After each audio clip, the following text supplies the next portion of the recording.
pessoal, vamos começar mais um Ribeirão Podcast, agora com um convidado excelentíssimo, o cara que montou a balada mais tradicional da nossa época aqui, nós vamos falar muito disso. Aqui a gente vai falar hoje com Renato Munhoz, o cara que é presidente da Brasel, pai, dono de vários negócios, faz academia todos os dias e ainda consegue ser estudante. A gente vai falar sobre isso hoje, o nosso tema é como conseguir conciliar todas as coisas juntas. Então, seja ter mais de um negócio ou ter a sua vida inteira com um monte de coisa em um dia de 24 horas. Porque o dia dele tem mais de 24 horas, a gente não sabe como. Na verdade, ele nem chama mais Renato, é Renato da Cachaçaria. Uma salva de palmas para o nosso convidado! Boa! Cara, uma honra te trazer aqui, Renato. Queria isso, muito. Né? O Gabriel é um parceiraço. Falar da noite de Ribeirão, eu vim para cá sem nada, né? Sem conhecer nada. Você veio de onde? Eu vim de Presidente Prudente, mas sou nascido em São Paulo, mas minha família toda de Presidente Prudente. E por que você escolheu Ribeirão? Cara, é uma história rapidinha. Eu conheci Ribeirão Preto em 91. Meu primo ganhou uma licitação pública. Quando nós fomos na cidade, chegou uma construtora e falou, ou vocês subempreitam ou nós vamos te impugnar.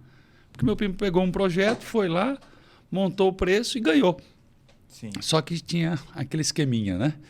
E aí conhecemos Ribeirão, que é a construtora na época que existia, era daqui. E eu conheci Ribeirão Preto em 91. Imagina, eu não tinha acesso à bebida alcoólica.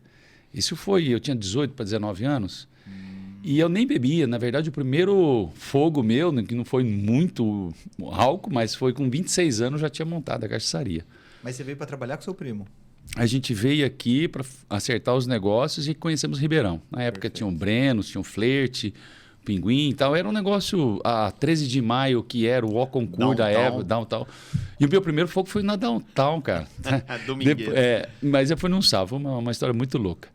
E quando eu fazia a faculdade de Direito, eu conheci um rapaz que ele estudava um ano antes de mim, no ginásio. E ele sempre chegava depois das 8 horas, né? Eu trabalhava o dia inteiro, ia para a faculdade de Direito. E esse cara sempre chegava com os olhos marejados, meio vermelho. Eu falei, rapaz, deve ser um maconheiro essa peste aí, né? Mas ele não era, não. Na verdade, ele dormia um pouco e tal. E ele, resumindo, gostaria de ter uma sorveteria aquilo no Nordeste. Eu falei, rapaz, não quero isso, não. Eu saía com uma menina na faculdade, fui conhecer a cidade dela, Oswaldo Cruz. E quando foi, ela falou, vamos num barzinho em Tupã. Gente, é o seguinte, imagina assim, eu sou de Prudente, cidade hoje de 200 mil habitantes, vou em Tupã, 70 mil para ir num barzinho, não dá, né? E eu fui preconceituoso. Quando eu chego lá, isso em 94, a cachaçaria tinha acabado de reformar, ela nasceu ali na cidade de Tupã, né? O presidente da Água Doce, o Delfino, é um engenheiro agrônomo especializado em cana-de-açúcar, eu fiquei maluco.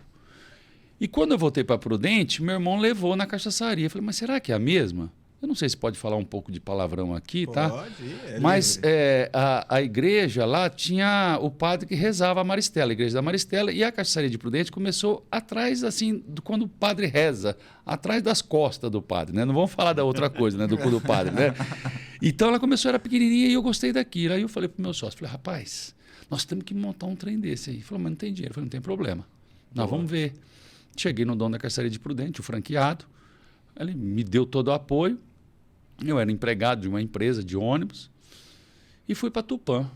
Cheguei em Tupã, falei, Delfino, eu queria ter essa marca tua, como funciona e tal, resumindo a história. Colecionador de carro antigo, também, não? Sim, ele mesmo.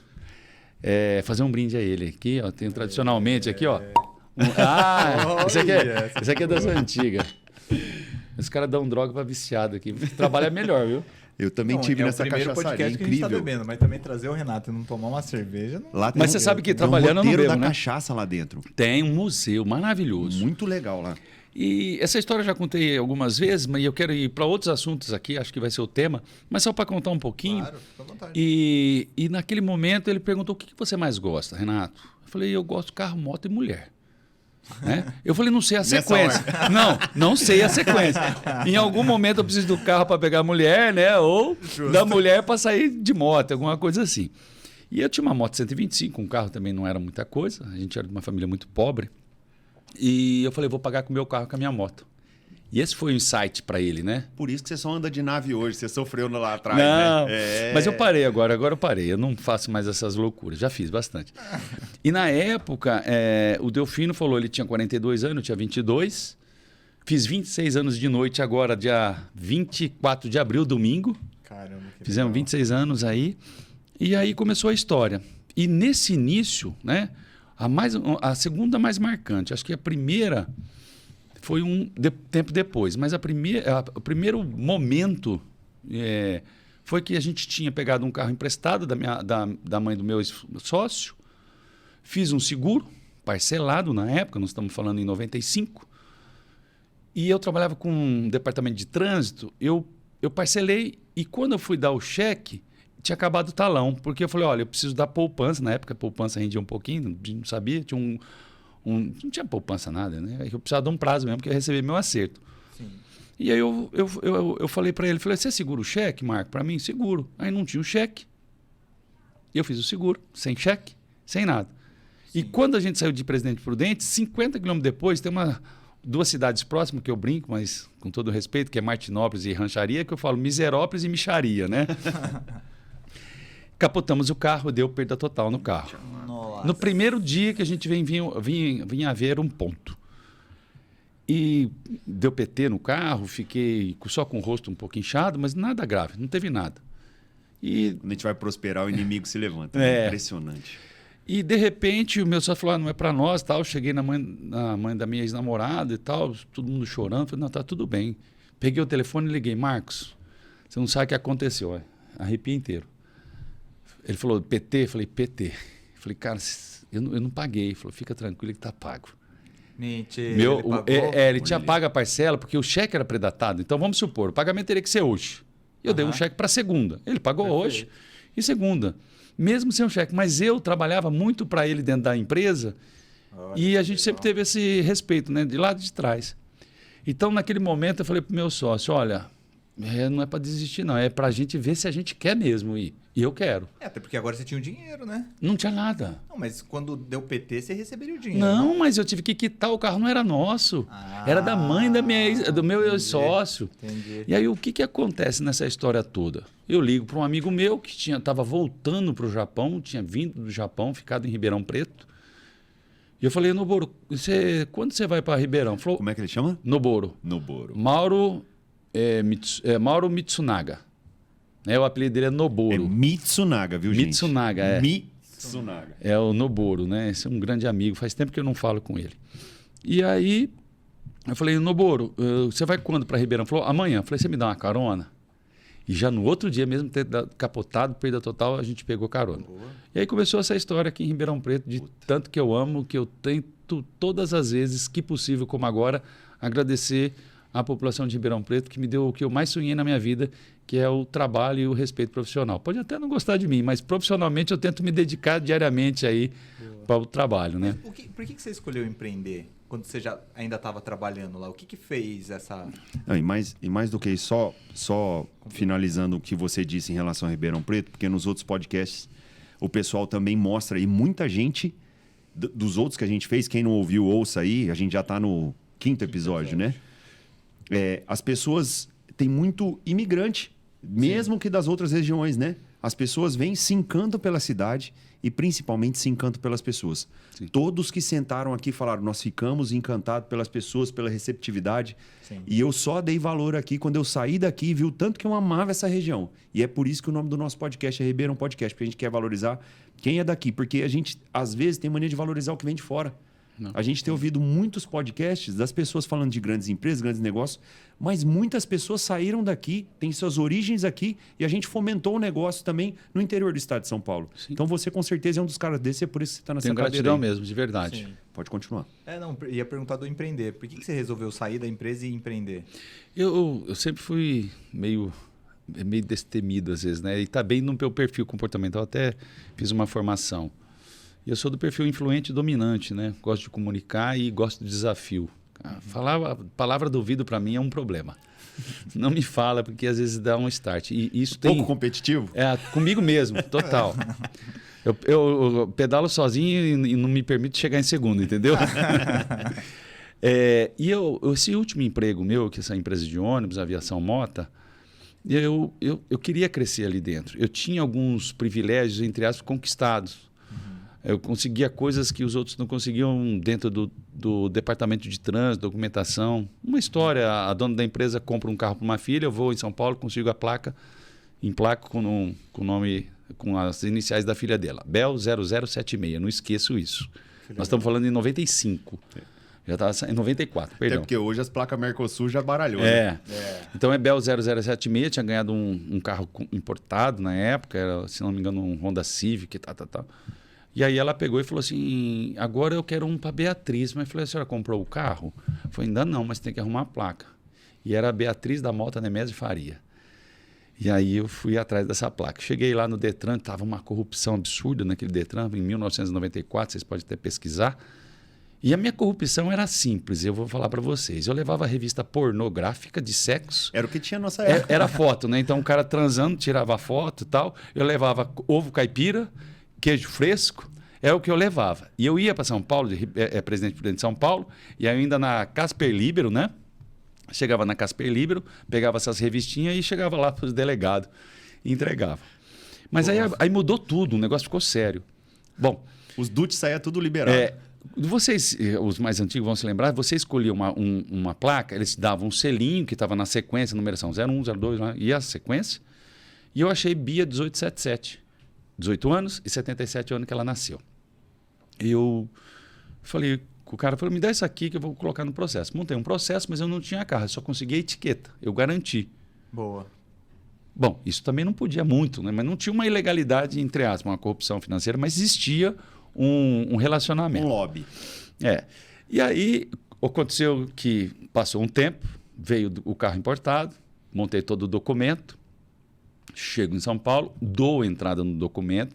Então, a etiqueta já estava ali, entrei com o processo, estava pronto, só enfiei nota, só preenchi o papel, porque era uma pasta vindo do Detran já com etiqueta. Perfeito. Tá bom.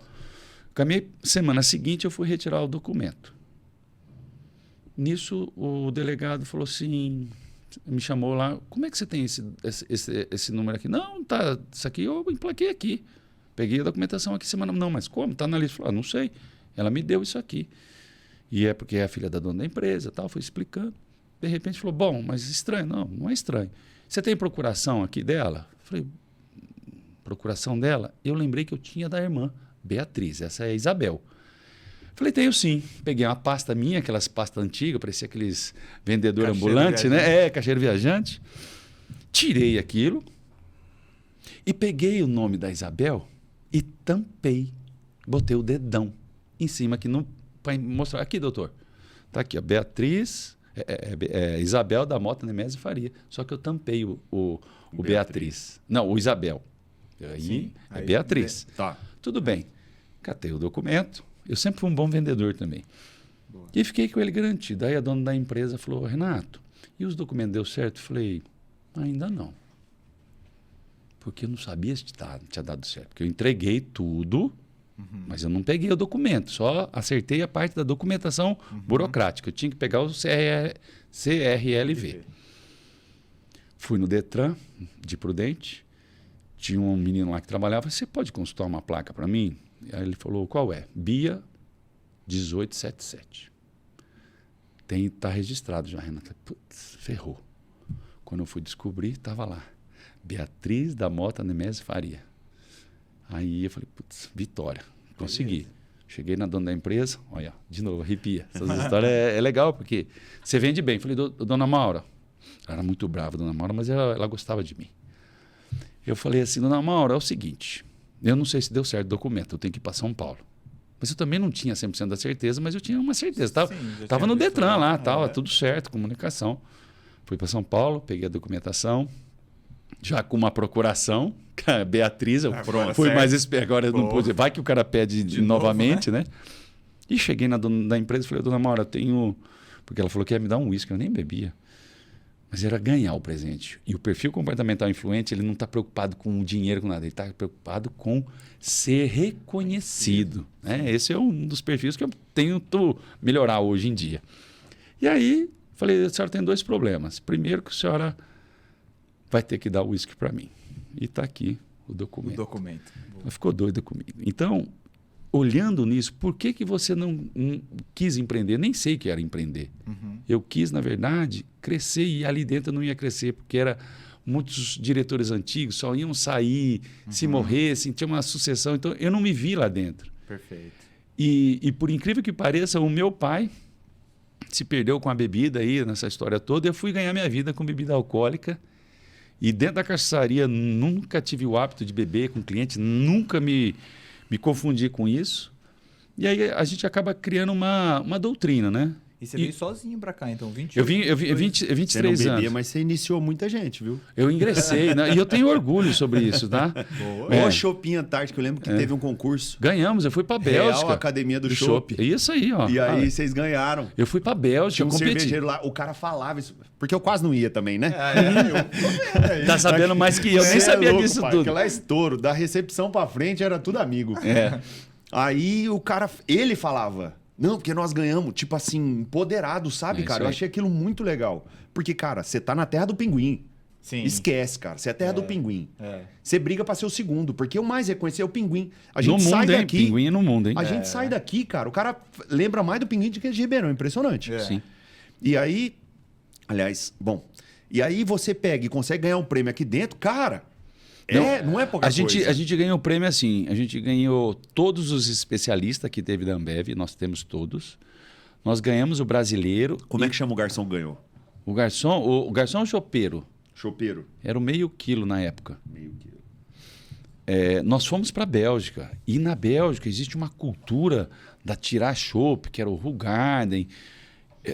Igual um campeonato. A média per capita lá de consumo é absurda. Não, vocês não estão entendendo. Do quê? De tirar? Tirar chopp, o jeito de servir certinho. Porque assim, entenda que lá é filmado pelas emissoras de televisão. É um esporte, é um campeonato, como você tira o Stella, o Rugar, tudo isso. Tem todo um trâmite. legal. Então nós fomos para lá, foi uma experiência única, né? Levando o nome do Brasil, Ribeirão Preto. Cara, imagina, os caras de São Paulo, Bar do Léo, todo mundo veio aqui para não entendia nada.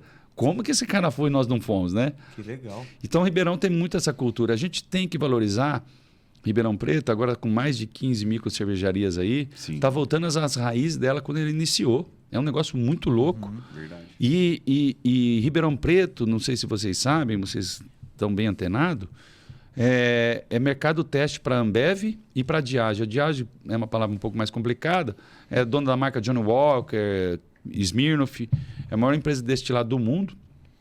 Eles fazem mercado teste. São Paulo, Rio, Curitiba, Porto Alegre e Ribeirão. Esses são os mercados teste. Que legal. Então, que usa para lançar produto, vai né? experimentar, vai testar, vai fazer. Ribeirão está dentro disso aqui. Eu acho que também tem um pouco, com todo respeito, o Ribeirão Pretano, mas ele também, em algum momento, ele é um pouco província, né? Ele às vezes, ele não entende o que tem para ele. E aí é um mercado teste. Curitiba também é muito disso. Eu não sei nem se falar província, mas ele é meio receoso. E mais, porque ele defende o dele. Vocês vão lembrar que muitos bares e restaurantes fantásticos de São Paulo, que operam muito bem, Verdade. não deram certo em Ribeirão Preto. Verdade. Exato. Então, não é que ele é bairrista. A gente tem que entender o que é que nós gostamos, né? E desculpa falar, mas eu já falo nós, porque eu me sinto de Ribeirão, né? Já há 26 Sim, com anos. certeza. Então, Ribeirão é uma cidade realmente diferente do que vem Mas acontecendo o hoje. nível de restaurante e bar aqui é muito alto, é muito bom. Eu sei que o Coco Bambu também usou aqui para testar aquele Coco Bambu Sabores. Por conta eu perguntei pro Diego uma vez, ele falou que era isso, por conta da dificuldade que é você se manter aqui no mercado de Ribeirão. Então, se você consegue vencer aqui, você consegue vencer em qualquer outro mercado, né? Acho que é isso que os restaurantes usam. Né? E esse negócio de aculturar é muito verdade. A gente teve o Bar Rio aqui em Ribeirão Preto, você deve lembrar. Tem uma história muito louca, olha, arrepiou de novo. Com o Bar Rio, exatamente com esse. Aí Perto da Caçaria da Independência, não é? Na Rua do Sal Vira- subindo. virando à até direita. o cara montou o famoso misto... O Chique, Bauru Chique. Bauru ali. Chique. É. Montou na esquininha. Ponto e Chique, foi- Ponto a Chique. gente- começamos quase na mesma época. Aí a gente foi pro Rio. Nós conhecemos 27 bares em 4 dias. Engordei 3 quilos, cara. Gostoso, hein? Só que é o seguinte. O que o Rogério é seu? o Rogerão, careca, É. eles contrataram a nossa empresa para poder fazer consultoria, como todo dono de bar, ele não tinha dinheiro. Na hora que não tinha Você pra pagar, quer ele saber? falou assim, pelo amor de Deus, se você me largar, eu não monto. Depois você me pergunta dessa história, eu conto rapidamente do Rogério. Vamos, você já emenda. História boa. E aí, o que aconteceu? A gente foi para lá e, por incrível que pareça, colarinho não é um costume em todo lugar. Não, só Ribeirão. Aí, e outra coisa, Chopp Antártica é aqui. E tem história também Qualquer pra lugar isso. que você hein? vai, Chopp Brahma. Cara, eu quero tomar um Chopp Antártica. Que Antártica? Ninguém fabrica. E aqui, se não for Chopp Antártica, filho, não adianta. Sim. Aí eu vi que o cara limpava, trazia eles chamam de caldeireta lá, né? Não é tulipa, caldeireta. Eu gosto muito da caldeireta, viu? Eu prefiro a tulipa, de cristal ainda. É. Aí o cara chegou e falou assim... Eu falei, amigo, pelo amor de Deus, o creme tá no colarinho, não mantém a temperatura, enfim, que eu já sabia mais ou menos como é que era. Ele falou, graças a Deus, alguém que sabe tomar chopp. Meu amigo, você não é daqui, né? Eu falei, não sou. Ele falou, porque aqui se eu mando colarinho, o cara acha que eu tô roubando ele porque eu tô mandando espuma. Desse jeito. Entendi. Aí eu falei, vamos adaptar. E outras coisas culturais também. O metro quadrado lá é absurdamente caro no Rio. Então as mesas, cara, são minúsculas. Sim. E as porções, por sua vez, não cabe, cara. Então são porções menores ou os caras tomam em pé. Também tem muito isso. Então a gente já sabia que aqui o ideal era a mesa na rua, só que não dá para fazer tudo. E fomos fazer uma pesquisa de mercado para poder entender quem aqui dentro conseguia fidelizar. Embora a gente tinha a teoria de quem a gente achava que era fiel, e você apareceu na pesquisa, cara. Nós fizemos uma pesquisa de mercado e os 3 bares melhores classificados na época foram Vila Dionísio, Casimiros e Cachaçaria. E a gente perguntou o porquê que essa clientela era fiel. E eles disseram que é porque, na verdade, depois de apurar, que era porque tinha padrão. O cara podia chegar lá numa segunda-feira e ia ter música ao vivo. Ele ia ter o chopp, ele ia ter a mesma porção, ele ia ter a mesma qualidade. Então, criar padrões... Eu tenho certeza que ele operou muito tempo no prejuízo, cara. Tem dias lá que deve dar prejuízo. Sim. E aí, para criar um padrão. Então, nessa situação, querendo ou não, o sucesso não vem de graça, cara. Sim. Tem planejamento para tudo. Eu me lembro uma outra situação... E aí você já... Deixa eu contar a história do... Só falando do negócio dele, conta do Rogério, que depois eu entro no processo. Não, aí, vai, conta aí que tá legal. É porque, assim, a gente estudou muitos negócios e eu sempre tive... Depois que você começa a trabalhar com o processo, todo lugar que você entra, você começa a estudar como que aquele negócio está conduzindo. E aí eu vi que você não tomava prejuízo porque você fechou o seu processo na porta. Então, imagina você controlar, cara. Quantas pessoas cabe lá? Hoje cabe menos, mas 450 sentados. 450 pessoas num bar, velho, tocando Oba-Oba Samba House. Não, aquilo mas lá tinha explodia, 800 ali. Explodia, nego. Sim. E, cara, pra você controlar tudo isso é muito difícil. Sim. É muito difícil, cara. Demais. Sem pagar É um trabalho e tal. hercúleo. Sim. E aí eu falei, cara, como é que esse cara tá fazendo pra não tomar tinta aqui, pra esse nego não pular embora? Nego mamado, só dá trabalho. Aí ele amarrou o processinho, cara, da cozinha pra fora, da chopeira pra fora, ele vendia aquilo para o garçom. O garçom tinha uma responsabilidade de acertar aquilo com a cozinha. Então o garçom tinha uma responsabilidade com aquela mesa. Quando o cara ia embora, não pagava, ou tinha que dar saídas para o garçom. Então ele fez esse check-out antes. A hora que o cara já estava com a etiquetinha, lá fora o segurança pegava para deixar o cara sair. Aí um dia teve um problema com uma porção, o cara pediu, pelo amor de Deus, pra gente ficar com aquela porção, porque senão ele ia ter que pagar. Eu falei, cara, o processo tá muito bem amarrado, ele não tá tomando tinta e é por isso que dá certo. Então as coisas não vêm por acaso. Você sabe que a gente está aprendendo muito, né? O meu perfil também não é o que gosta muito de ficar focado numa planilha de Excel. Até olho, tenho até uma boa leitura sobre isso. Um dia o Rogério, conheço ele da Eurobike, ali Sim. da BMW, vendedor Você de moto. gostava de moto? E ele Sempre anda, gostei, hein? né? E ele toca, hein? Mas eu fiquei bom nisso também. Eu não vou ser modesto, Sem pino não. igual ele? Eu fui bom nisso aí. Eu Rogério atropelei foi um cachorro. piloto.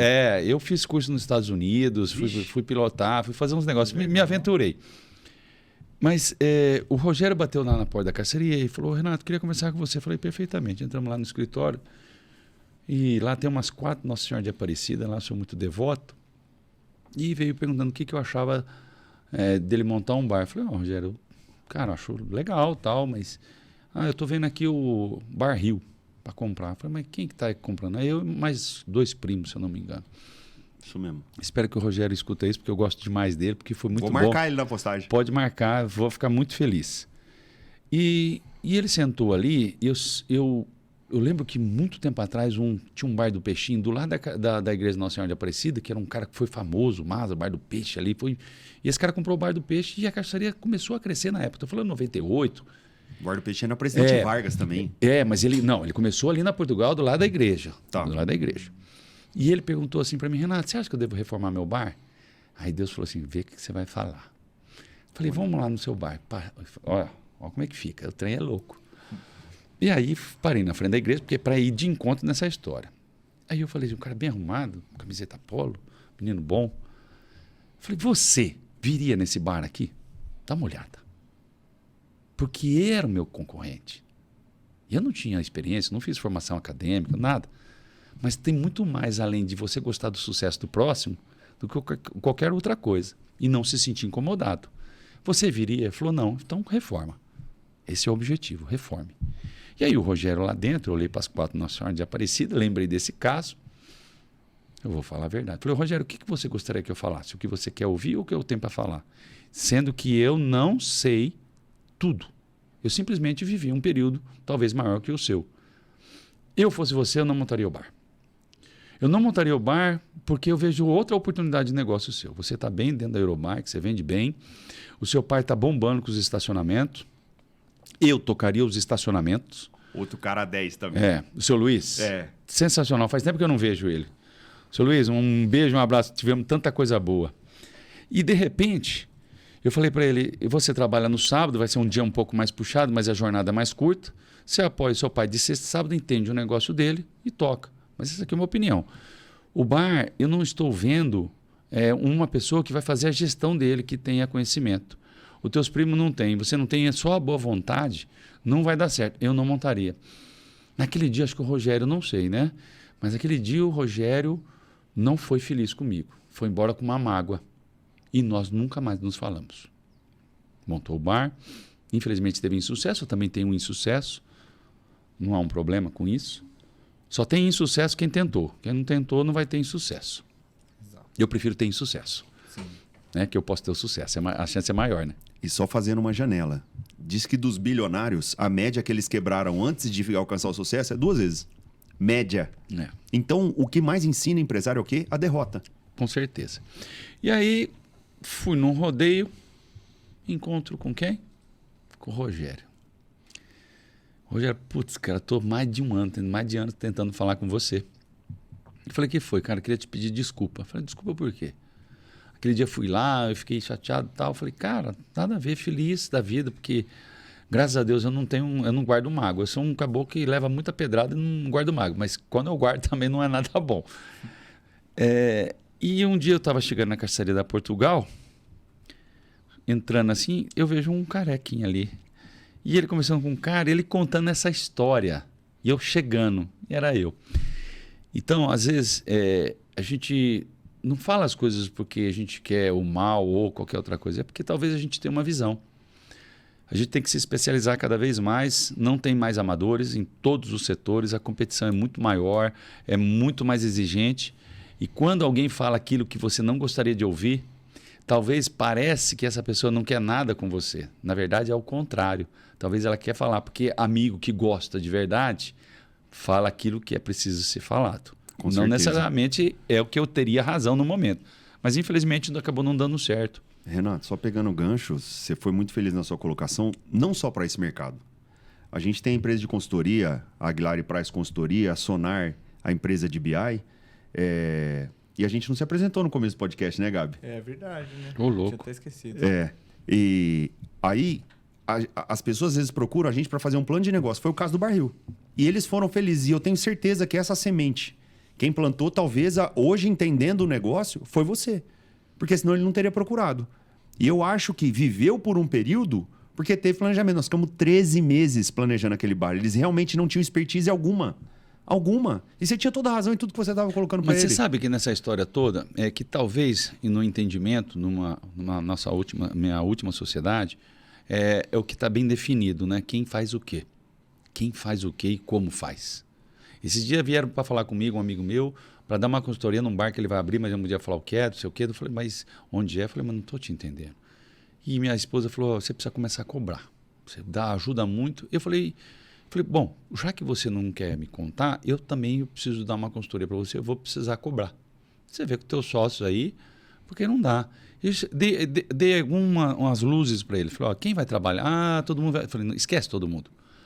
Vamos conversar, Renato. Nós estamos precisando de ajuda aí, Renato. Não é todo mundo, eu falei para ele. A gente tem que ter o que a gente mais se dedica e se afina com aquilo.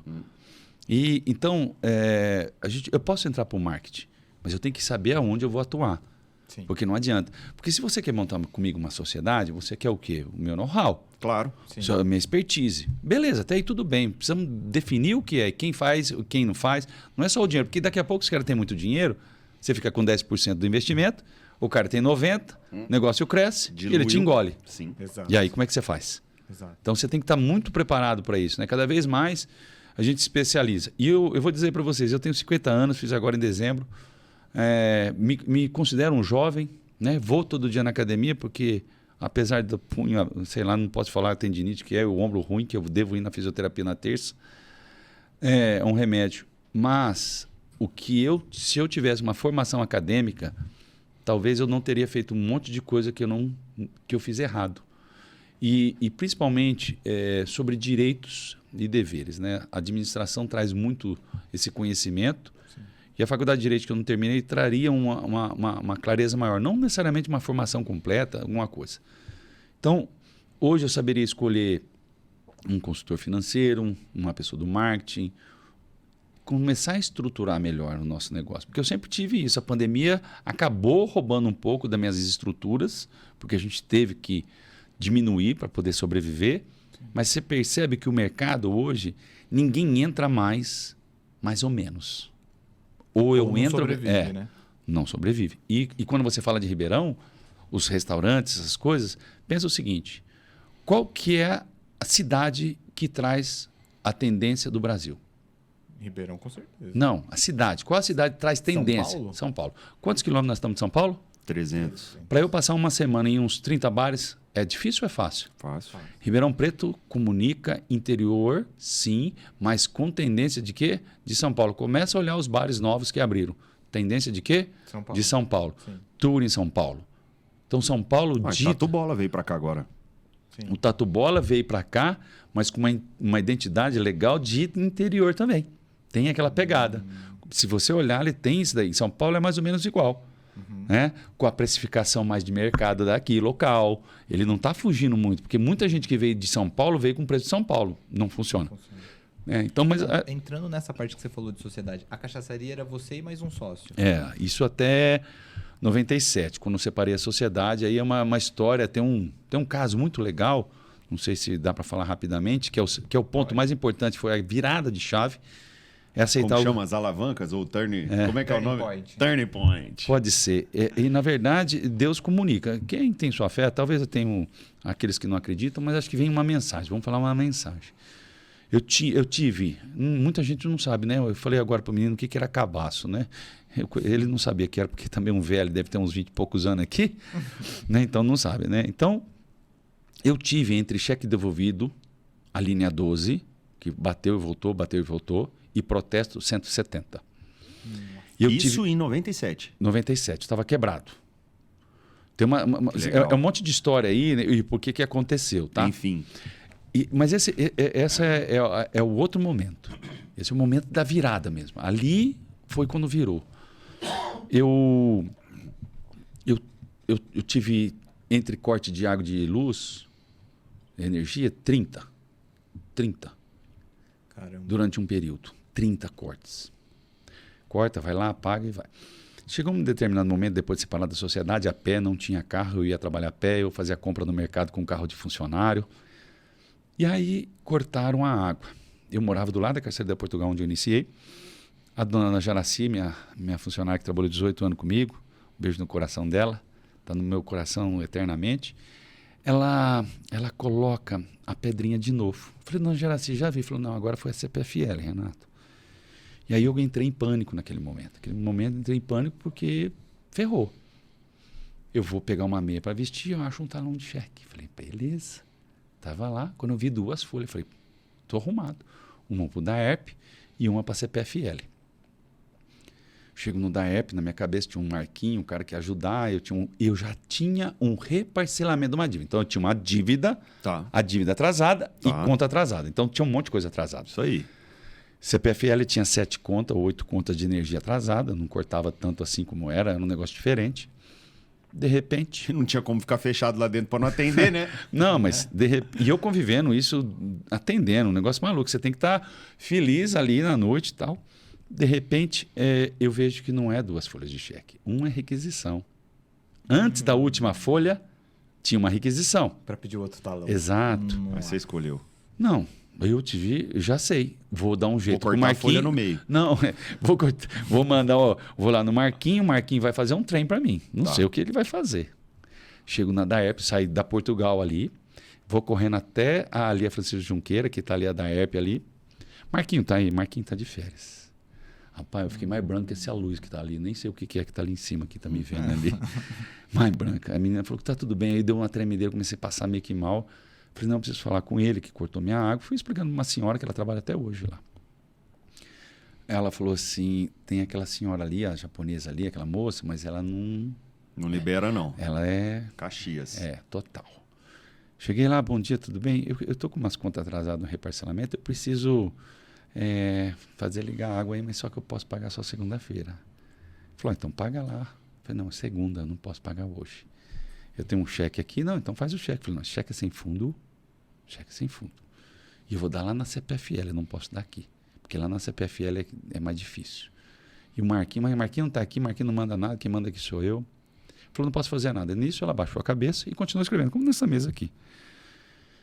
Eu falei... Moça, eu estou falando sério para você. Se você não pagar, se eu não me liberar essa água, eu nunca mais vou pagar você. Ela não me deu atenção. Eu saí, fui debaixo da mesa e falei, você pode olhar para mim nos meus olhos? Eu preciso só comunicar uma coisa para você.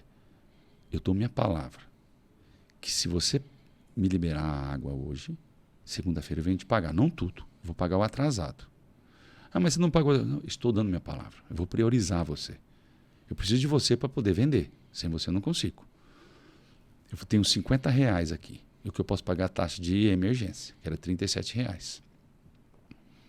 falou, vou ver o que eu vou fazer. Pagar a taxa, mas ela não me garantiu. Eu acho que eu aprendi com o seu Lamartine, que é o proprietário do prédio Vapiano, e é uma frase que aprendi recentemente. Um homem que fala a verdade não merece castigo. Oh, yeah. Né? E, na verdade, não é que ele não seja punido. Claro, talvez uma orientação, mas eu fui muito verdadeiro naquele momento. Né? Acho que aquilo... Eu sempre fui muito disso, né? Ou gosta de mim ou... E a verdade contagia, né? E assim, quando tem a verdade mesmo, você sente isso. E eu mostrei meu desespero, expliquei, contei, sem fundo, falei tudo. Saí dali correndo, da Francisco Junqueira até a Pascoal Iné, correndo. Imagina. Nossa, lá na CPFL. E eu era magrinho, rapaz. Eu só tinha a cabeça, parecia aqueles pirulitos psicodélicos, sabe? Gigantão que vende lá no Graal, na rodovia, aqueles grandãozão. Era eu, só tinha um corpinho. Agora deu uma engordadinha, vai ficando velho. Bom... Cheguei na CPFL e você imprimia as contas. Eu imprimi as contas, imprimi a taxa de ligação de emergência, somei, preparei o cheque, cheguei no caixa. Falei, entreguei pro cara, rezando, né? Com o cu na mão. O cara falou, não vou receber. Falei, você não vai receber por quê? Você tá louco? Falou, não, que a taxa de ligação é separada. Falei, não, rapaz, não tem isso, que você tá louco. Já levaram meus 37, só sobrou 13 aqui, brinca não. Não dava, era mais caro. Aí eu falei, cara, não tem condições. Eu falei, aí você falou, troca no escondidinho? Né? Falei, desculpa. Eu falei assim pra ele, falei, olha, cara, tem que aceitar. Não tem como ter um bar, tem que ligar, tudo isso aqui. E na época não existia o Bacen ainda. O Bacen acho que veio em 2000 e pouco, 2006, que o Bacen ele liga todas as informações de todos os bancos. Então você pega o dinheiro no Bradesco, pegou no Santander, você já seu score eles identificam. Então, eu não tinha. Então ele não sabia que o meu cheque era extremamente sem fundo. Não era sem fundo. Era um negócio que não ia dar certo. Mas, cara, eu acho que eu dei tanta pressão no cara que ele acabou aceitando. Bom, saímos rapidinho. Fui correndo para a caçaria, arrumei gelo, botei nos freezer, fui tomar banho, enfiei debaixo do lençol e comecei a chorar. Sozinho, morava sozinho, copiosamente, chorei bastante.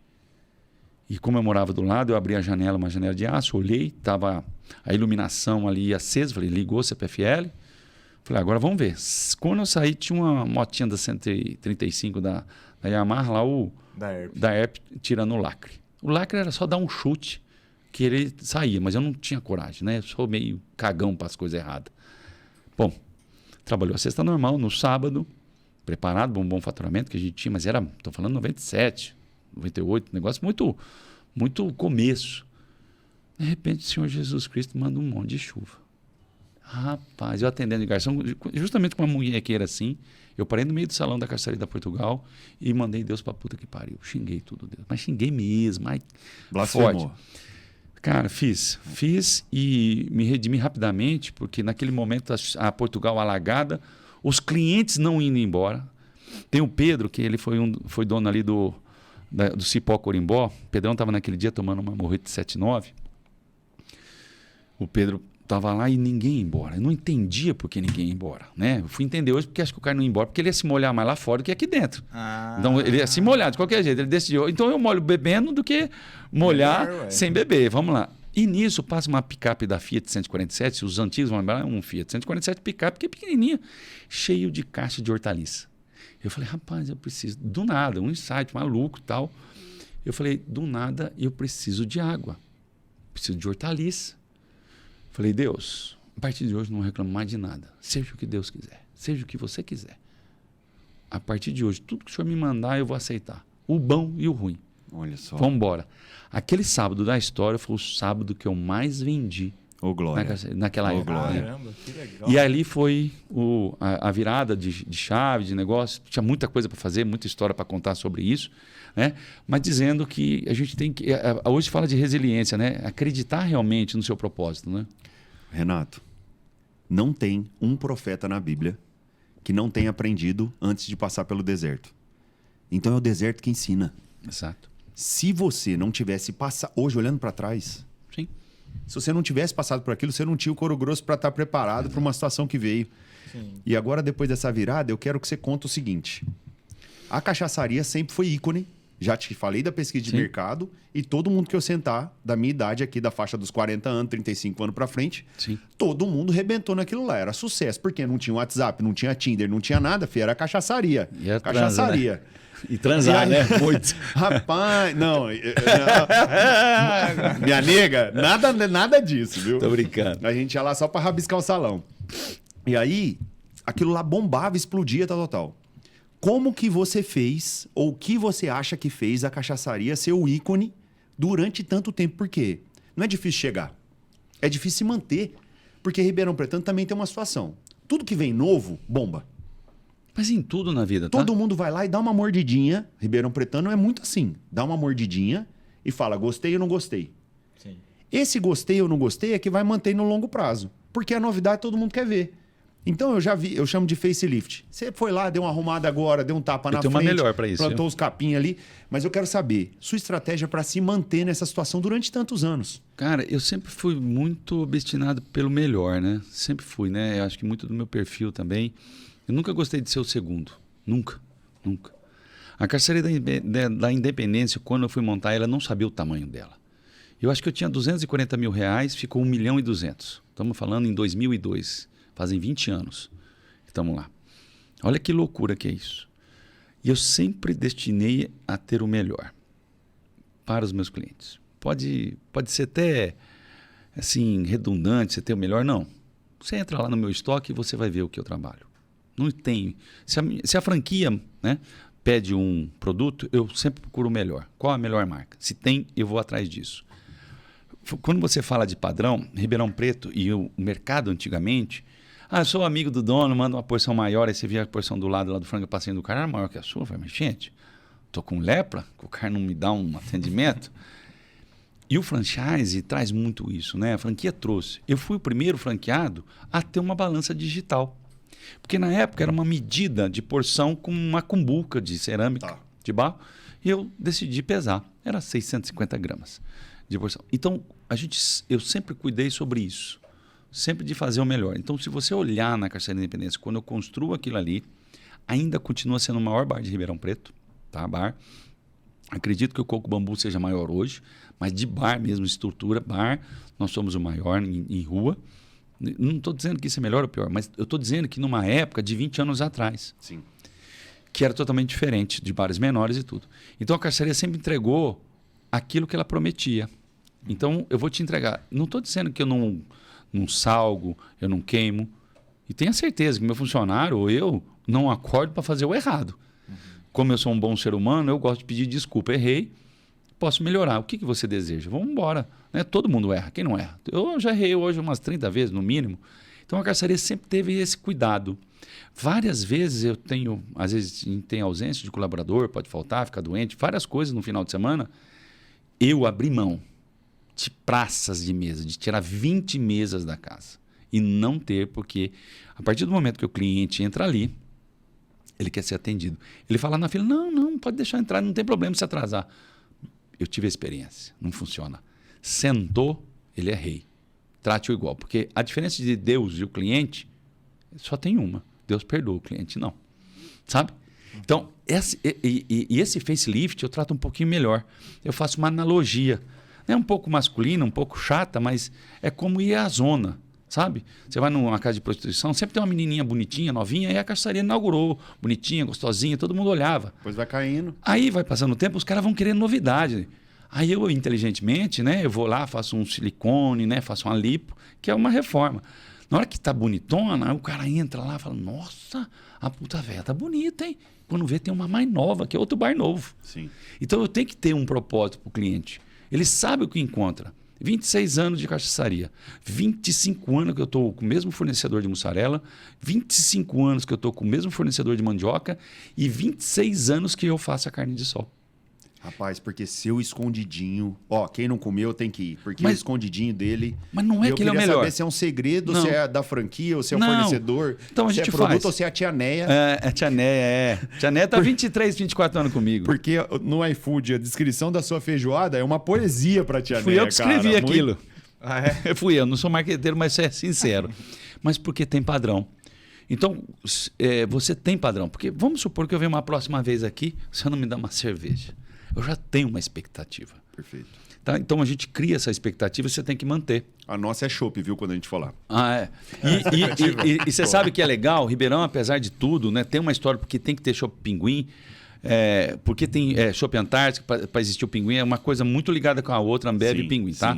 Por isso que tem o chopp. Indústria, fábrica, lendas. Não, mas tem uma história muito, muito real sobre isso. E há 10 anos atrás, se você falasse que um bar viveria sem chopp Antártico, não viveria. Há 8 anos atrás, não viveria.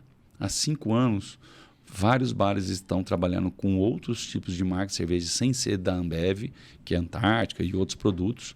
Óbvio que o portfólio da Ambev é gigantesco, mas a Heineken vem também com um baita marketing, uma baita... E as nossas daqui também, né? E mais ainda, com 15 micro cervejarias aqui. E de respeito, hein?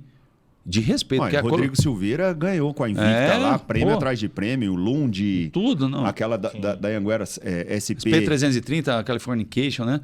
Mas a gente é tão referência que hoje a gente vai no rótulo da cerveja Ambev, lá da Colorado. Da Colorado, exatamente. Ribeirão Lager. Marcelo, gente, vocês têm noção? Em 1995, esse cara monta um bar... Almeida Prado. Ó, ele monta um bar que fabrica cerveja na terra do Chopp Antártica.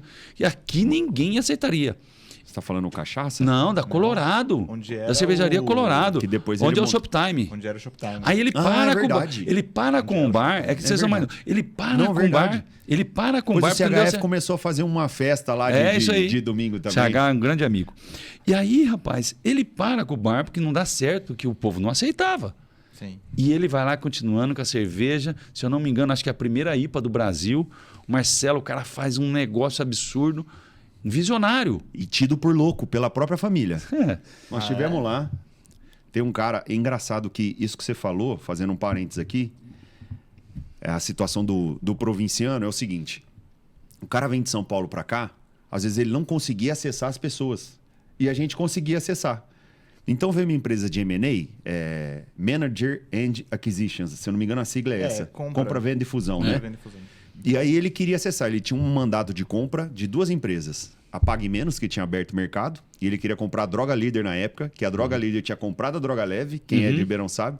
Teve uma história complexa, né? Aí nessa história da Droga Líder. É que na época a gente trabalhava com distribuição também, então era um mercado que a gente conhecia bem.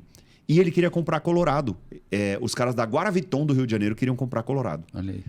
E aí a gente foi lá, o Rodrigo Silveira foi meu aluno na Faban, e ele era o cervejeiro, ele tinha feito a cerveja Demoselle, que foi premiadíssima, aquela com café forte. E eu falei, Rodrigo, eu preciso falar com esse cara. Ele falou, não, vamos lá, que o cara é 10. Chegamos lá, ele com o cabelo tudo bagunçado. Marcelo. Recebeu a gente. Ele falou, ô Alexandre, se eu te falar o preço que me ofereceram aqui na cervejaria, você não vai acreditar. Eu vou ser sincero com você, não vale. Era os caras da Kirin. Já queria comprar. Ele falou, cara, os chineses meteram o cheque aqui na mesa, só que eu não quero vender, porque eu não gosto. A família dele veio de laboratório, ele falou, cara, minha família inteira achava que eu era louco. E aí, eu quero ter sucesso com isso aqui, cara. Então ainda não chegou a hora de eu vender isso aqui. Ele falou, vamos lá para vocês conhecerem a indústria. Não tô brincando. Era uma linha de produção do tamanho dessa sala aqui, uma esteira, e ele... como é que chama o processo quando pasteuriza? Ele pasteurizava a cerveja, sabe como? Numa panela de pressão gigante, assim, metade dessa mesa, garrafinha por garrafinha lá dentro, fecha a panela, pasteuriza, tira as garrafas. Era desse jeito que ele produzia Colorado, cara. Caramba. E virou o que virou. E era muita grana na época, dá pra falar assim? Eu não lembro, porque ele não abriu os valores e o que a gente poderia chegar estava longe, porque não valia mesmo. Entendi. O que os caras ofereceram não valia. E eles tinham oferecido mais do que vocês poderiam Exatamente. oferecer. Entendi. E hoje, né? Não, Aí, deu e uma a volta Droga por cima Líder total. também foi a mesma situação. A Droga Líder não quis vender, na época a Roseli Matius não quis vender, e o que a gente pagou valia muito mais. Ela não quis vender porque empresário também é time, viu? Sim. Tava afundando, tava difícil, não tinha estoque, tava complicado. Ela poderia ter saído com uma puta grana. E ela não quis e o negócio depois afundou. Então tem hora também que empresário tem que ter time. Às vezes perde, às vezes passa. Sim. Mas, ô, Renato, uma dúvida que eu tenho. Você tava com a cachaçaria, aí você resolveu abrir outros negócios. Me conta como que foi essa ideia. Por que você quis ter... Como que você decidiu, não, quero ter mais negócio? Como que você saiu da operação e teve? Como foi essa dificuldade? Cara, nesse período aí que eu iniciei a cachaçaria, durante 8 anos eu carreguei bandeja, né? E eu atendia de garçom. Então eu tinha uma escala de trabalho, né? Trabalhava todos os dias, ininterrupto. Só de segunda-feira, 2 horas da tarde, eu pegava um cinema, até a moça do cinema falou, moço, deixa eu perguntar para o senhor, tá tudo bem? Porque toda segunda-feira o senhor vem aqui sozinho, né? Porque eu tinha um caso de amor com o Ribeirão Shopping. Porque quando eu comecei a cachaçaria, cara, era um negócio muito louco, porque o pedreiro acabou de quebrar o banheiro, que eu fiquei sem banheiro. Então eu ia fazer cocô no Ribeirão Shopping, que é maravilhoso, cara. Música ao vivo, ar-condicionado. Não, capim-limão, cheira capim-limão, negócio maluco. Então era muito conectado com o salão. Então tinha tudo isso aí. Quando eu fui montar a cachaçaria da Independência, acho que eu não pensei muito, não. Eu queria um bar maior e tudo. Depois veio. Na sequência, vem o Vapiano, né? E como que vem o Vapiano na história toda? Que modelo diferente, né? Cara, mas assim, olha que coisa maluca. Eu estava na casa do meu ex-sócio na época, estava um jantar, ele estava preparando um jantar, ele tinha me trazido uma vodka de presente da Europa. E começaram a bater um papo, falando de viagem, um restaurante, não sei o quê. Os caras ficaram falando muito sobre o Vapiano. E eu sentado no sofá, falei, gente, vocês estão excluindo a favela? Eu brinquei, né? Nós estamos falando em 2010. Não foi por quê? Não, o que vocês estão falando? Esse restaurante, essa franquia é boa. Eu falei, é boa mesmo, é top. E começaram a vender. Eu me entusiasmei, entramos no site, olhamos para aquilo tudo. E eu, família muito humilde, eu não estudei inglês. Porque na época do colégio municipal, estadual, você não tinha obrigação de tirar nota. Só presença passava de ano. E eu falei para um menino, falei, Carlos, você fala inglês? Ele falou, falo. Eu falei, mas você escreve? Ele falou, escrevo. Então tá, preparou aqui, eu abri o meu e-mail e ditei um e-mail para o Carlos e mandamos para a Alemanha. E eu dei um soco na mesa e falei, vou começar. Mas você digitou em alemão? Não, em inglês. Quem digitou foi o Carlos. Eu achei que era italiana a franquia. Não, vou te contar. É alemã de que vende comida italiana. Muito louco, né? Mas alemão sabe o processo. Cara, foi uma coisa muito louca, porque em 5 dias responderam. Tanto era louco que eu conheci o Henry da Eurobike. Sei. Ele tentou, já estava em negociação, já tinha ido para a Alemanha. O Henry tenta comprar o Vapiano, manda um e-mail. O nosso CEO na época falou, Renato, você conhece? O cara falou, não, conheço, comprei vários carros com ele. Né? Ele está tentando, né? Nós demos para ele a Argentina. Né? Mas acabou não dando certo, ficou com a gente. E aí acabamos fazendo um negócio com o Vapiano muito rapidamente. A gente manda e-mail, retorna e fomos para a Alemanha. Obrigadão. Olha aí, rapaz, o povo aqui. Obrigadão. Oh, não, mas calma, gente, tem que trabalhar, não, ou não. E aí fomos para a Alemanha, fizemos uma reunião em Munique com um dos fundadores do Vapiano e conhecemos a operação, um baita produto, com todo o respeito, gente. eu sou muito, muito sincero no que eu falo. Eu posso errar bastante, mas esses 2 produtos, Água Doce e Vapiano, são excelentes. Posso comprovar. A gente dedica muito. Mas o Vapiano tem um processo muito legal. E aí acabamos fazendo... E a arquitetura dele, que é bonita também. E muda agora, hein? Vai mudar. Outro dia, um amigo meu, Daniel, que até foi nosso convidado no quarto, você lê, restaurante é 50% comida, 50% ambiente. E é verdade. Sim. E muda agora. A gente vai ter um novo layout por causa da pandemia, vai mudar e a gente vai ser, acho que, a segunda unidade no mundo a fazer essa mudança. Mas quando você pegou o Brasil inteiro do Vapiano? Não, aí o que aconteceu? A gente fez um plano de negócio com 10 operações para abrir. Só que o Brasil veio depois de crise. 2012 passa, vai indo bem. Vem 2014, 2016, veio um monte de história em cima disso. Aí até que o Vapiano mandou um distrato. Nesse contrato tinha até multa e tal, mas a gente não conseguiu abrir. Porque primeiro que despendeu de muito dinheiro, acabei ficando sozinho e tal. E meu ex-sócio foi para São Paulo montar uma operação lá. Então a gente se desconectou e acabou não indo. E existia também umas grandes exigências que hoje não existe mais. Não, você está louco. Qual é? Tinha que ter 750 metros quadrados no mínimo, prédio envidraçado. E começou a mudar agora. Então eles abriram uma operação com 417 metros.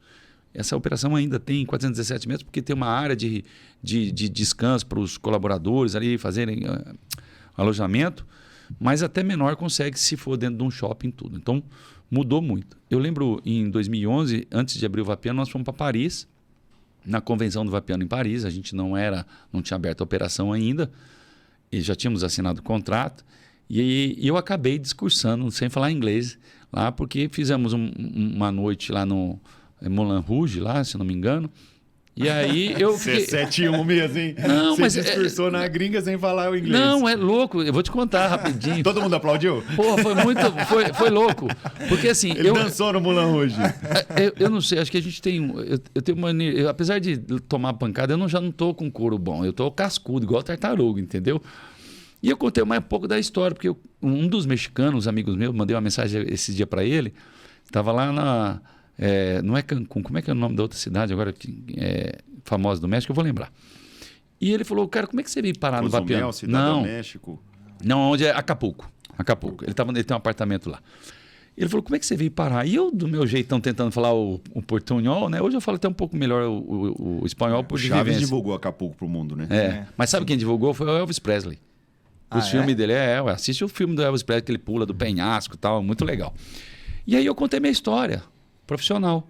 Os caras se encantaram e contaram para o presidente do Vapiano. E ele falou que eu tinha que discursar.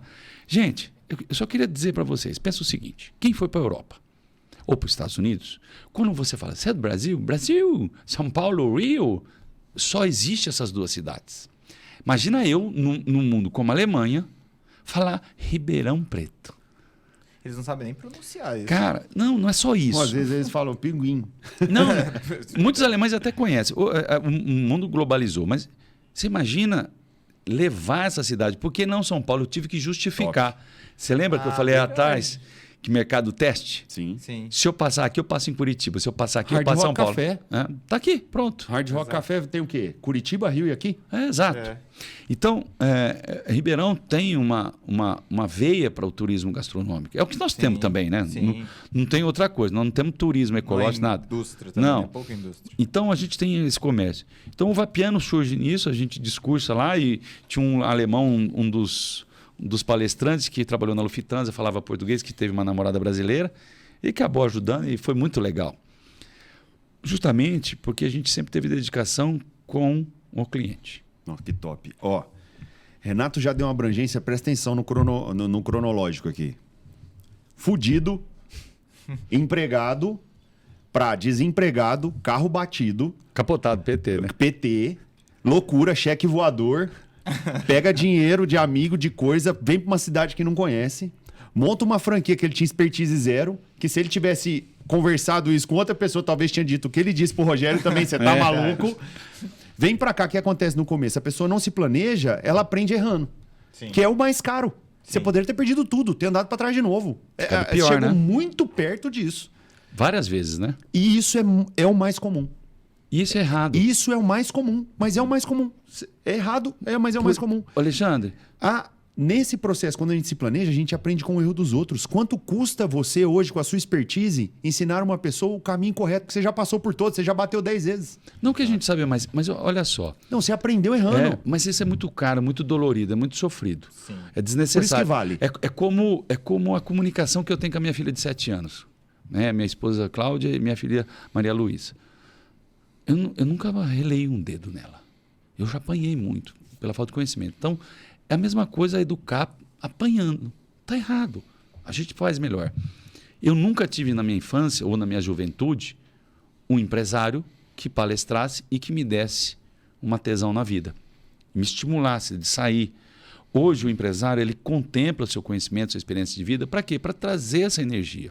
Ser empreendedor também não é abrir um negócio. Às vezes você tem uma oportunidade dentro da empresa que você trabalha e você quer empreender. Concordo. E você não tem.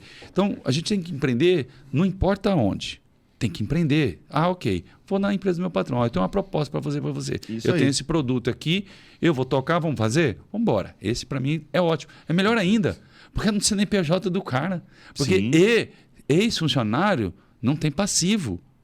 Ex-empresário tem passivo pro resto da vida. Sim. Então, hoje, você poder contemplar isso é melhor, porque todo mundo mais saudável é melhor.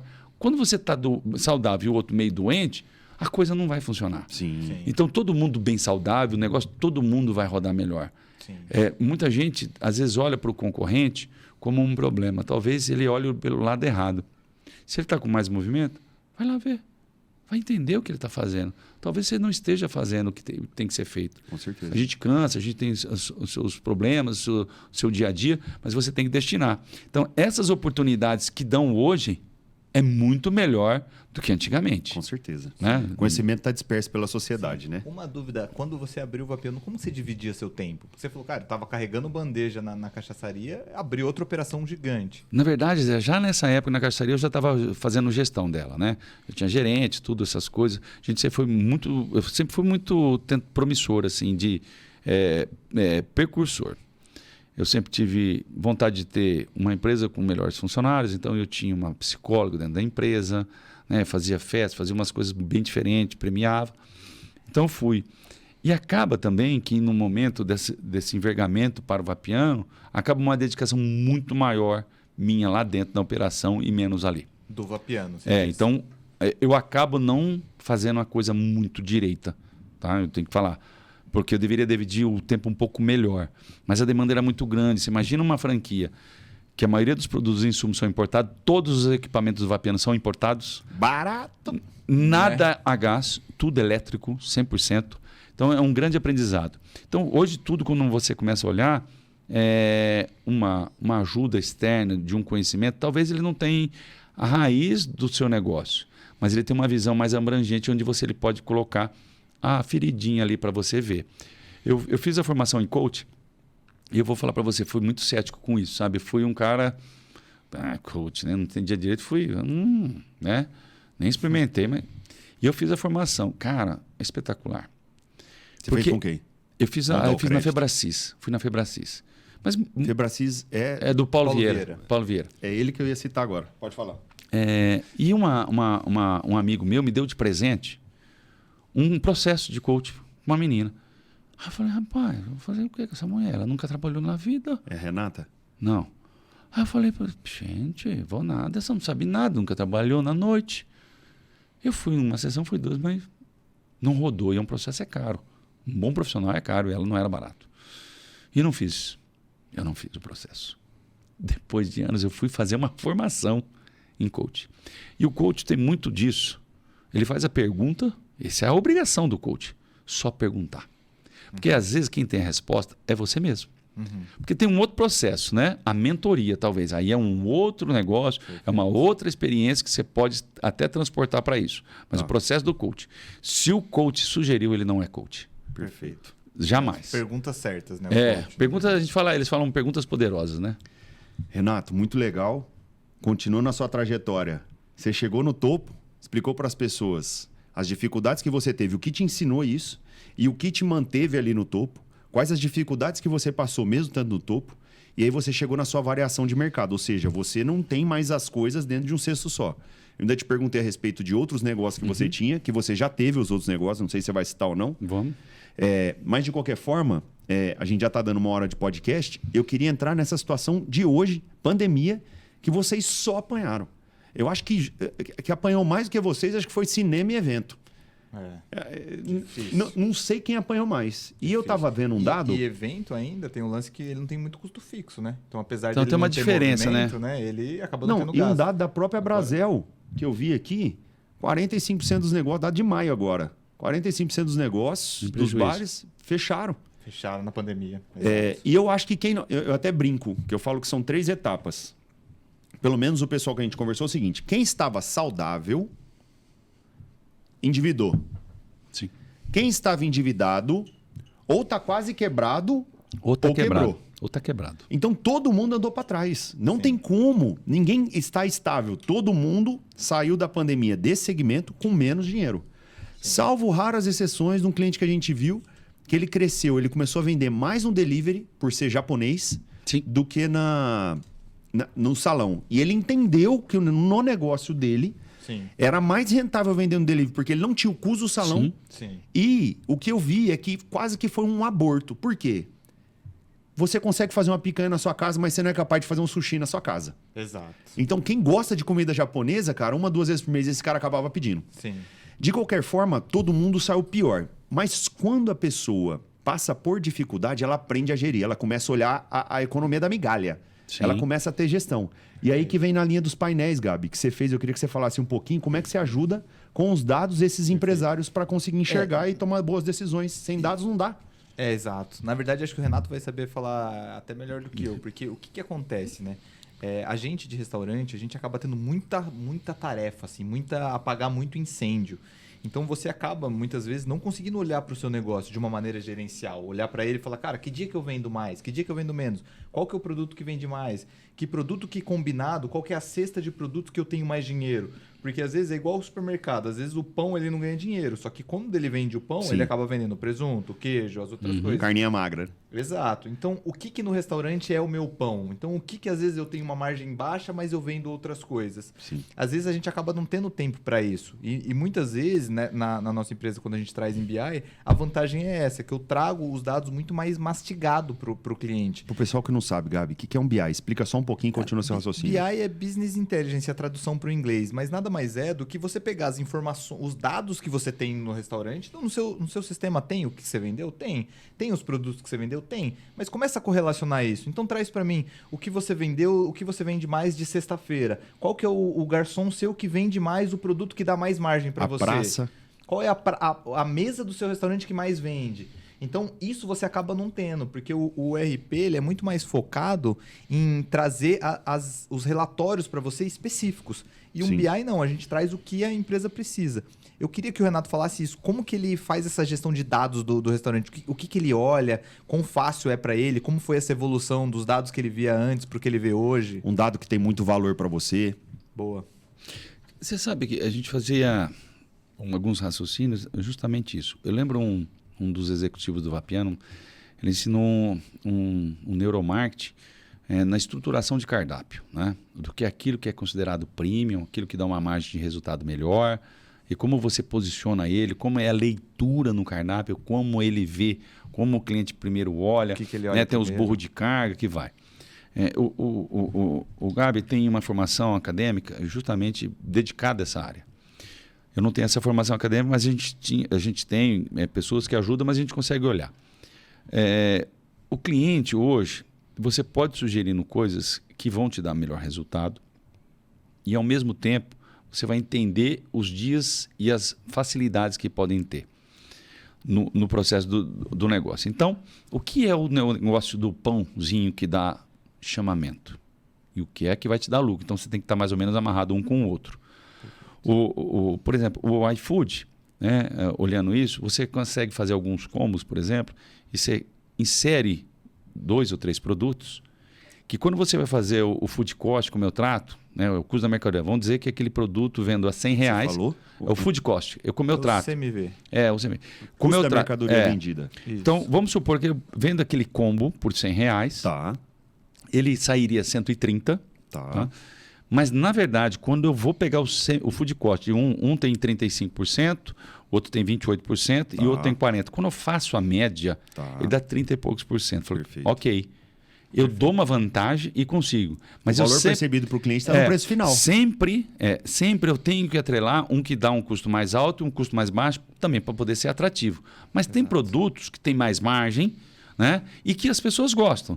Mas você também não pode ter um apenas liderando, né? Então, o escondidinho é um produto que eu vendo muito, tem um custo alto pelos insumos que eu uso, pela qualidade do produto. Então, um agregador, vamos pedir um pão de alho, né? Vamos oferecer um pão de alho ou alguma coisa assim, que não é o que tem mais margem de lucro só também. Aquilo que é muito fácil. Eu vou dar um exemplo. Um frango com bacon é um produto que dá uma rentabilidade legal.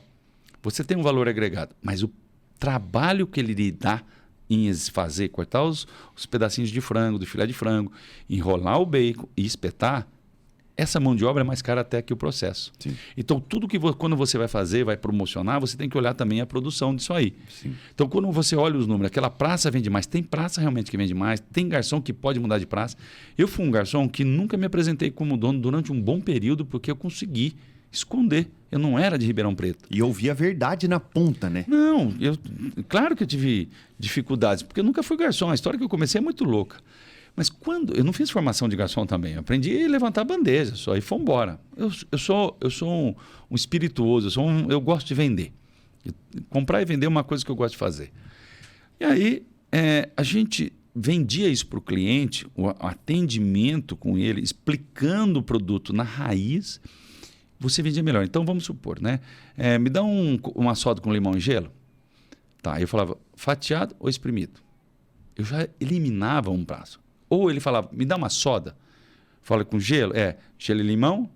Espremido ou fatiado?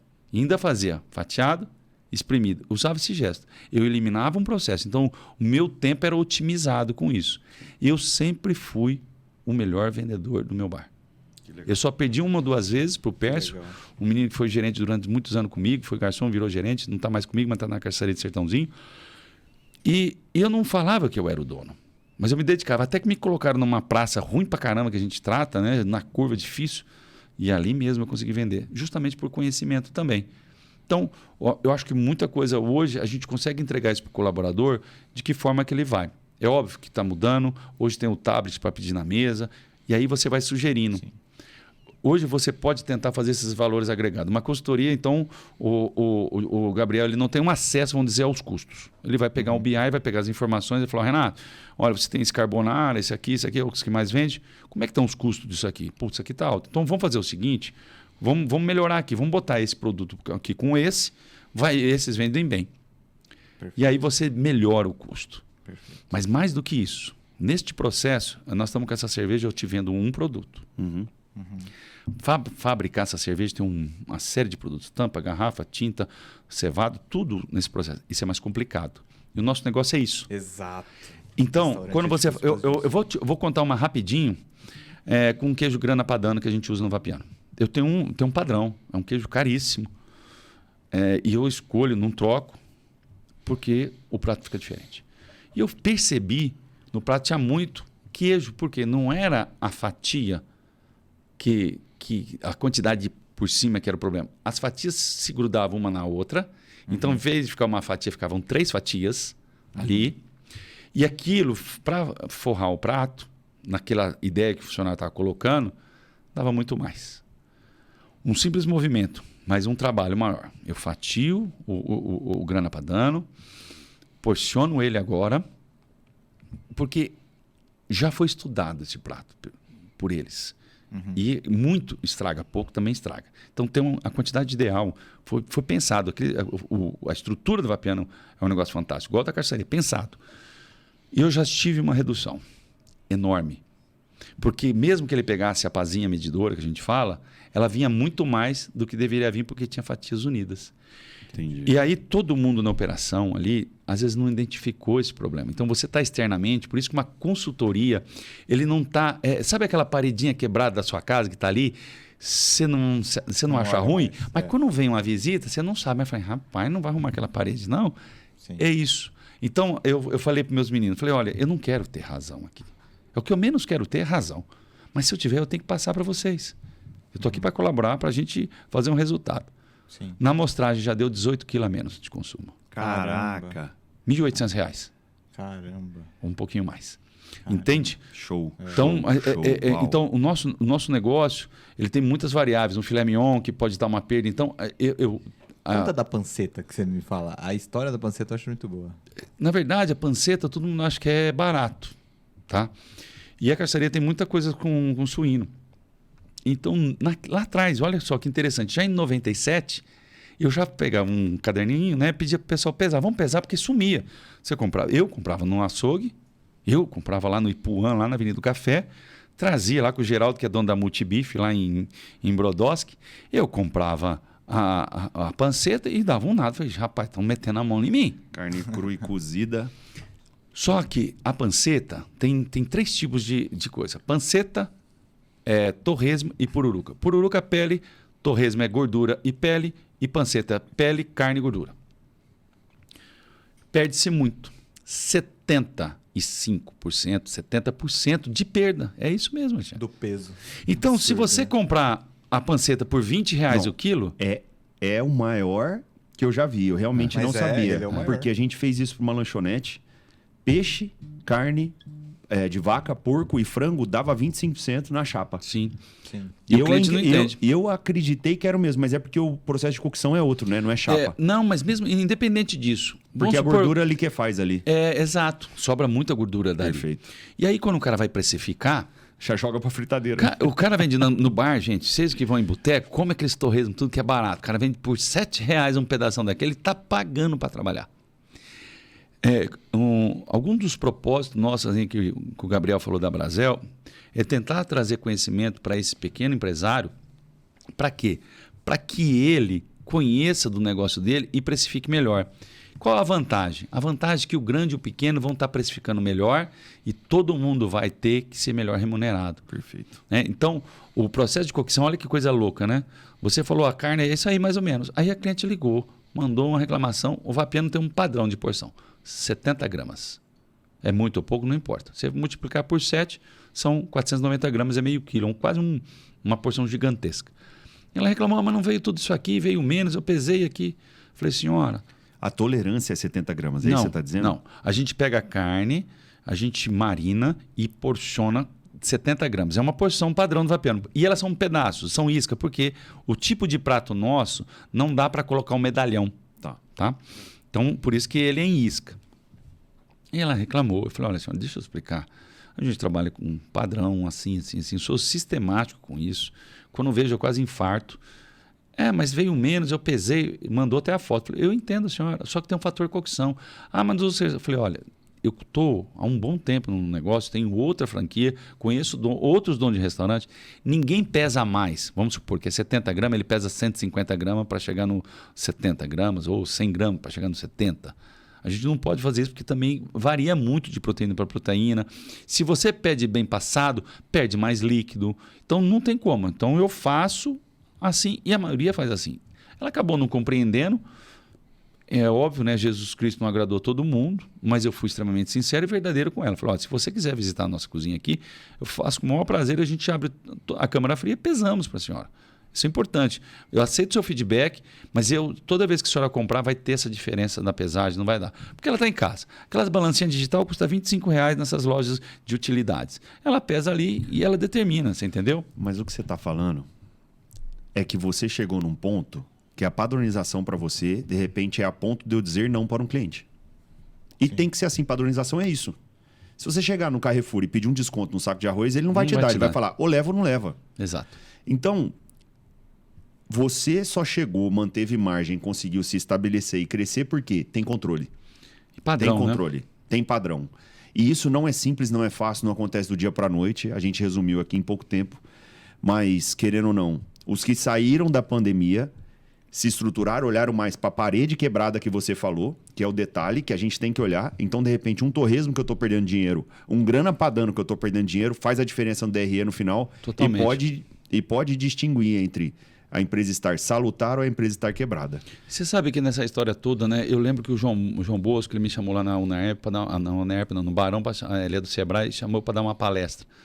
Aí deu uma palestra e falou, Renato, você não convidaria o pessoal para visitar lá, como é que funciona? Eu falei, claro, isso é um prazer. Mas você mostra, eu mostro tudo. Chega umas 4, 5 horas, falei, não, você chega às 7h30 da manhã. Como assim? Não, 7h30 começa o processo, 7h30 da manhã, tem uma produção, tem um pessoal, vai fazer, a gente trabalha com uma produção durante o dia, deixa tudo pronto para o pessoal da noite. Não dá para atender tudo isso de gente fazendo na hora. Acho que desistiu mais de 90% para montar um bar. Sem dúvida, né? Porque até a quantidade que ia para 7h30 da manhã não foram. Eles não foram. Então, todo negócio tem os seus ônus e o seu bônus. Com certeza. Olha a minha vantagem de trabalhar com o meu negócio. Eu amo servir. Eu tenho um privilégio de servir. Eu não vou falar que eu acerto todo dia, eu reforço isso sempre. Mas eu acordo para fazer o melhor.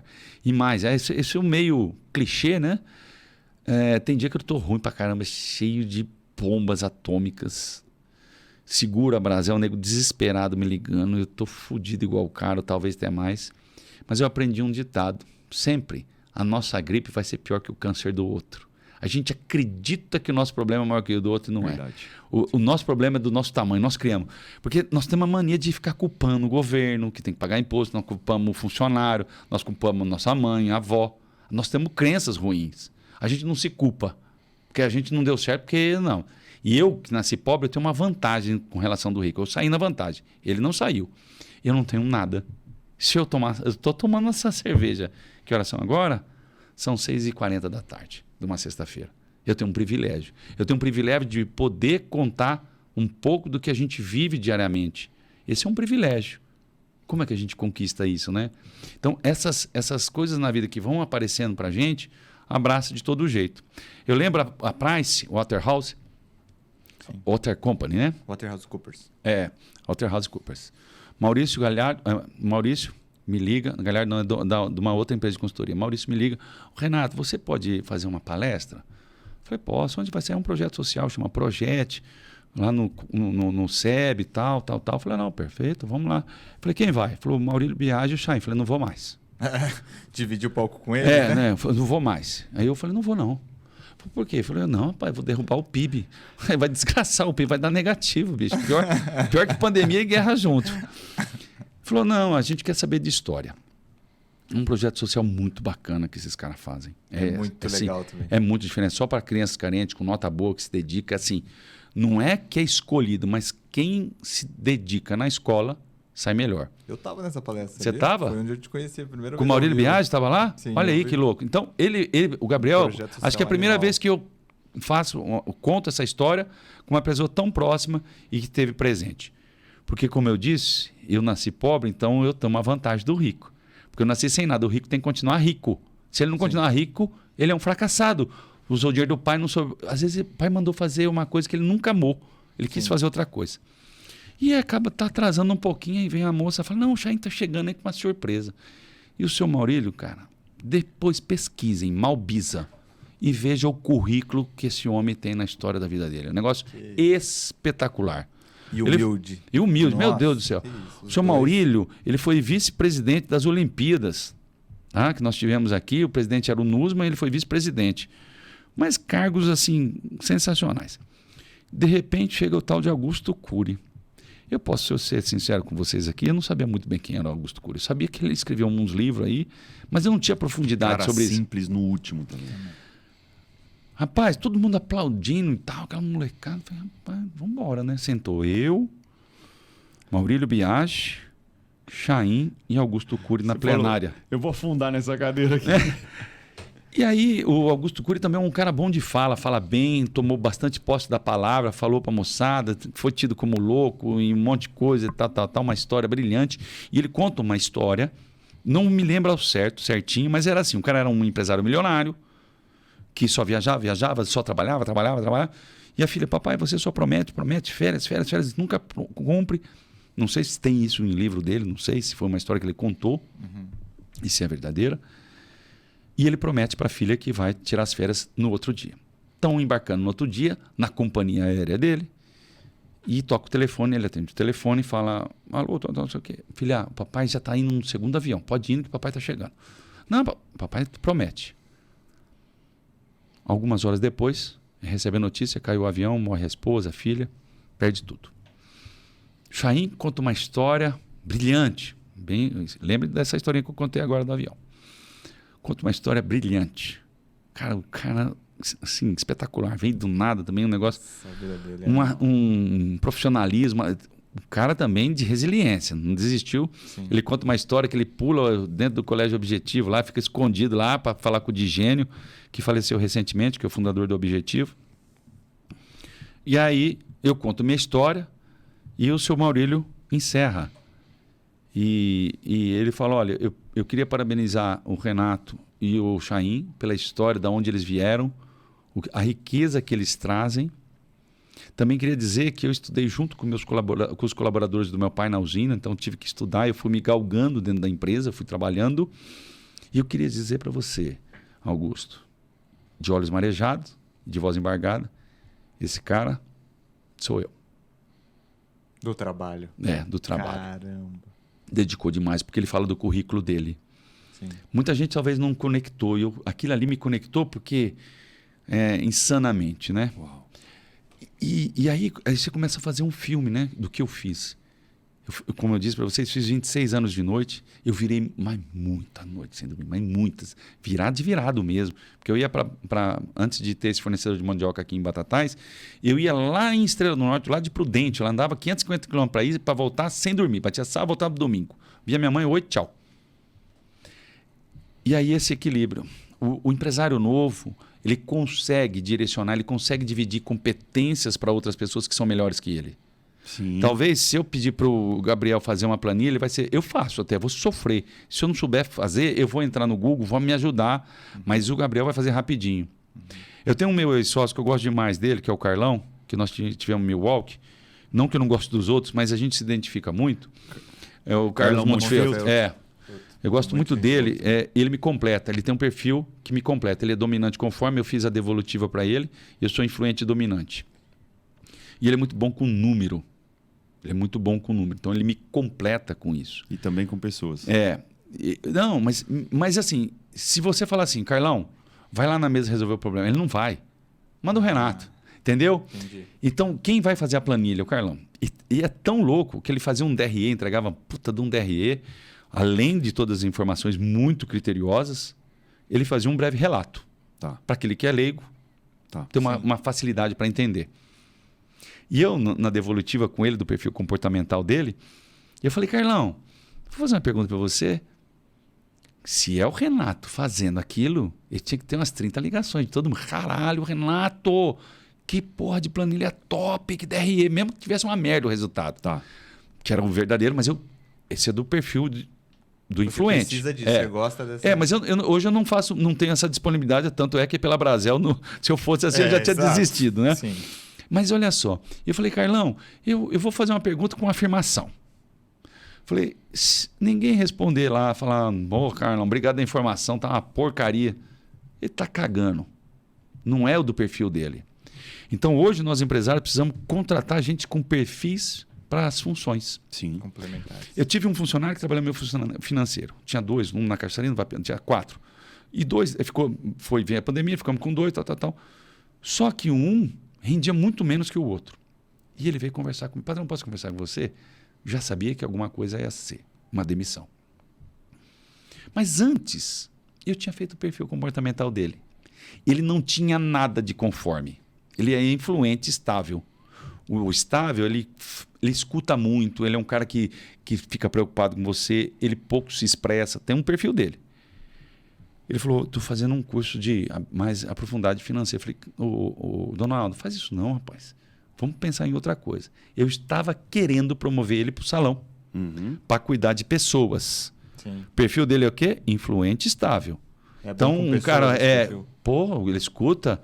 O estável aqui, depois eu explico um pouquinho para vocês rapidamente, que é 3 pontos, eu posso fazer 4 pontos, para identificar o dominante, influente, estável e conforme. E aí, passou um tempo, ele veio conversar comigo. Sabia que ele ia pedir conta. Tranquilo, deixa eu perguntar, só não por nada, para onde você vai trabalhar? Eu vou trabalhar lá no Mialik. Você vai fazer o quê? Ele falou, você é gerente. Perfeito, você vai dar muito certo. E tá bombando. O atendimento que está dando é comentário das veinhas e tal, e não sei o quê, porque ele nasceu para aquilo. Eu estava colocando, ele conseguiu a vaga, porque antes eu não sabia disso. Por que ele conseguiu a vaga comigo? É um cara do bem, comunica bem, ouve bem, entendeu? Então, hoje, nós empresários não temos que olhar mais uma qualificação profissional só, uma formação. Tá? A gente, é até melhor fazer um técnico. Eu estou começando a estudar cozinha, lá no Senac, que é um curso respeitado. Renato, você está se provocando cozinha, essas coisas todas. Eu quero aprender o que é técnica, porque eu sei que técnica funciona do meu negócio. Sim. Eu estou me dedicando para isso, porque eu sei que isso vai contribuir para entender. Então, uma formação técnica daquilo vai ajudar. E o tipo de avaliação que o Senac faz hoje é diferente do passado, das provas, tem que criar nota. É por desempenho, por comprometimento e um monte de coisa. Então, hoje, numa experiência nossa de contratar o quê? Analisando o perfil comportamental. Perfeito. Incrível, show de bola. A gente está encaminhando para o final do podcast aqui. Essa situação que você falou é a última tendência, são discussões que a gente está tendo se o perfil técnico tem ou não que combinar com o comportamental. E a gente está vendo que sim. Se a pessoa estiver no lugar errado, ela não vai render. E não é porque ela é ruim, porque não tem perfil ruim. Exato. Ela simplesmente está mal alocada e a gente é que tem que identificar isso dentro. Porque às vezes você mata Mozart, quem que é o gênio que bombou porque não era bom numa matéria? Cara, tem vários, na verdade. Eu sei que o Thomas Edison também, ele é muito ruim nas matérias. Acho que mais de 1000 testes, 10.000 testes para chegar na lâmpada. Edson estragou. Então a gente tem que saber identificar isso. E pelo jeito, o perfil comportamental aqui dá até um outro estudo de caso aqui, né? Não, acho que vale. Cara, vocês têm que fazer isso porque vale a pena. Porque o perfil comportamental, numa pesquisa feita com 1.700.000 pessoas ao redor do mundo, caramba, 80% trabalha na onde não gostaria de trabalhar. Que loucura, olha que dado. Não, vamos marcar trazer o Renato e mais alguém para falar. Não, a gente pode achar pessoas até mais competentes, viu? Nosso back-office vai resolver isso com o nosso amigo aqui. Boa. E eu vou mandar muita gente dar parabéns aqui no podcast que você gravou, viu? Pessoal, queria agradecer todo mundo que ouviu, fazer nossas considerações finais aqui. Então faz a apresentação e a consideração final ao mesmo tempo, que a gente não se apresentou hoje. Eu, Alexandre Aguilar, eles me acham aqui no @consultoria.aguilar e também no nosso Ribeirão Podcast aí no Instagram. E você, Gabi? No Instagram, @gamendescruz. E também a gente tem o site, né? sonardd.com.br. E você, Renato, onde eles te acham? Cara, no meu Instagram movimento pouco, minha mulher briga comigo, é Renato Munhoz. E no Vapiano é Cachaçaria, né? Quase rodando 24 horas aí. O Instagram da Cachaçaria qualquer, repete aí. Não, o da Cachaçaria é Água Doce Ribeirão Preto. Água Doce e do Ribeirão Vapiano Preto. é Vapiano Ribeirão. Beleza. Boa. Pessoal, eu queria deixar um último recado quando o Renato falou aqui da dificuldade, dos problemas. E eu acho que muitas vezes a gente tem que mostrar o tamanho do nosso Deus e não valorizar o tamanho do nosso problema. Exato. Porque, na verdade, eles sempre vão parecer maiores, que é a hora que a gente valoriza, usando a sua frase, parafraseando, a gente valoriza a nossa gripe em detrimento do câncer do outro. E eu acho isso muito verdade. Então, quando a gente começa a ter um pouco mais de fé, porque não adianta falar que a gente cresce sem fé, porque tem hora que a gente fraqueza, que a gente entra embaixo do lençol para chorar sozinho, e nessa hora é que a gente se fortalece.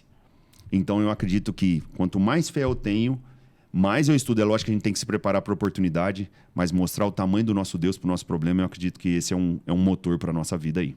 Você sabe que, só para também finalizar aqui com vocês, eu acho que vocês podem, aqueles jovens que estão escutando, têm vontade de empreender, volta a reforçar, às vezes tem dentro da sua própria empresa que você trabalha, mas a gente tem grandes instituições que são destinadas para isso, o Sebrae, o Senac, que te ajudam a melhorar os seus riscos.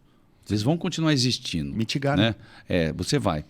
A gente teve um insucesso do Milwaukee, mas foi por causa da pandemia, que era um bar balada, a gente teve problema com o proprietário, aumentou o aluguel, não quis isentar. E gigante também, vocês montaram lá, né? Lindo, é uma história muito linda, um belo projeto, mas fizemos do melhor. Então, não tenha medo de perguntar para as pessoas, o empresário. Eu tenho certeza que se é um empresário consciente, mais atualizado, ele vai contribuir com a informação.